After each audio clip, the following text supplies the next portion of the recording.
It's Friday. Let's go to the cinemas. There's lots playing. Our guide, as usual, to what's good is CTV film critic, Liverpool's Richard Crouse. Hi, Richard. Happy New Year. Hi, John. All right. Happy New Year to you. Good to see you. We're going to get right into this. First is I can't believe I'm going to say this, a First World War sing-along. Here's a look at the choral. Joining up, I feel it's my patriotic duty. We'll need a new chorus master. I hope he puts the wind up the Germans more than he ever did the Sopranos. Okay, because it's the First World War, you know there's going to be an element of horror, but there's also beauty in this, and Ralph Fiennes is, I'm guessing, spectacular. Yeah, absolutely he is. There are no actual battle scenes in this film. This is a story that takes place in a small town in northern England. They had a choir, but it was decimated by the conscription to send young men to the Western Front during World War I, and they desperately need more singers. They have to expand their search, and they need a choir master. So they make kind of an unusual choice in bringing in someone named Dr. Gunther, played by Ralph Fiennes. He is an atheist. He loves Germany, which makes him very unpopular around there, but he also knows more about music than any of them in town, and he manages to cobble together this choir, this choral, that manages somehow to use music to become the center of community life and to actually help build a community in this small town that has been torn apart by the war. So it's about the power of music to heal, but it's also quite funny, like way funnier than I made it seem just then.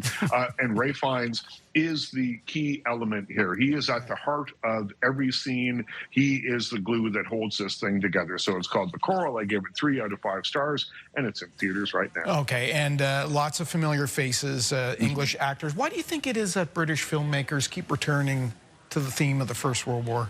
Well, it's a rich vein of storytelling. There are so many various aspects. I would never have considered the idea of writing a story about a small town decimated by war that needed to put together a choir. But you know what? This works, and it works because it feels authentic. Okay, good. The next, and can I say the return of Lucy Liu? You sure can. Okay, here's a look at Rosemead. This isn't going to just go away like some cold. He needs to learn to live with it. You both do. This is a true story about mental health and family relationships. Yeah, and it is something that I was kind of surprised to learn.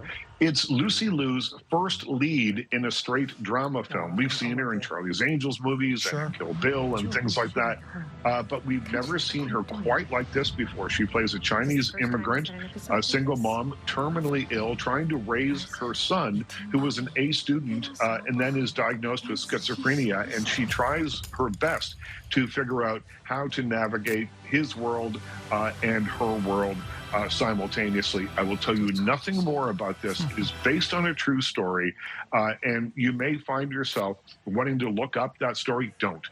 Go into this cold if you can, because it starts somewhere and it ends at another kind of shocking place, and you'll find yourself questioning the ethical and moral repercussions of what you've just seen. It's a really interesting film that way. It's a thinker. So I gave it 3.5 stars out of 5, and Lucy Liu is terrific. Okay, oh, that's good to hear. Another family is in the focus of father, mother, sister, brother. Here we go. We toast our tea to family relations. Oh. I'd be happy to see them on the one hand, but I just have to keep them from stirring things up. Oh, Richard, you had me at Tom Waits. Me too. And so this is Jim Jarmusch. They've worked together a fair amount. Jim Jarmusch, the director, Tom Waits, one of the stars. And this is actually 3 separate stories banged together to make one film. And it's all about parents and children and the secrets that they keep from one another. The first story, tremendous cast. I mean, you've got Tom Waits and Adam Driver. You've got Kate Blanchett in the second story with Charlotte Rampling.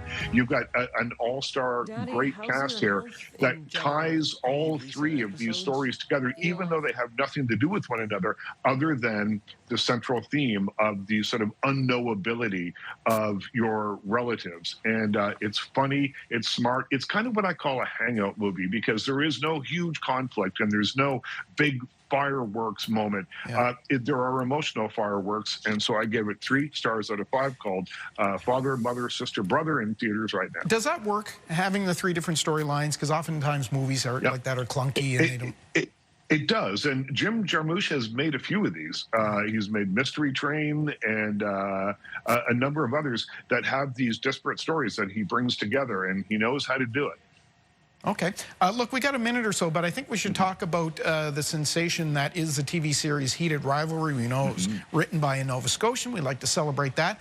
But this thing is taken off in Hollywood, where it stars not connected at all, movie stars in particular. That's all they want to talk about. It is wild how this really is living at the center of popular culture right now. If you watched Anderson Cooper and Andy Cohen on New Year's Eve, they talked about it on the air. Stephen Colbert has said he's a fan. Brandy Carlisle, the singer, says she is obsessed with it. This is a show that really seems to have hooked people, and I'm thrilled to see a Canadian production. Showrunner Jacob Tierney, a great guy, has made a few movies and was behind Letterkenny and Shoresy, coming back doing something different that's progressive, that pushes some buttons, and finds a worldwide audiences and says to the world, hey, Canada, we can make shows that you'll be interested in. So and not driven keep by your any, eyes open. These are unknowns. These 2 guys are unknowns for the most part. They won't be for long. I know that won't change. That'll change, right? They were on Jimmy Fallon. There was talk about Emmys, but there's some issue with all Canadian content. It's all Canadian money, so there's no Emmy awards coming their way. But you know what? The worldwide success, I think, is probably better than an Emmy. Oh, and Richard, we know the folks, our bosses, absolutely love us when we talk about it because, as you mentioned, it is a CTV Crave production. All right, that is Richard Crouse. Happy viewing. We'll see you very soon, my friend. Talk to you soon. Thank you.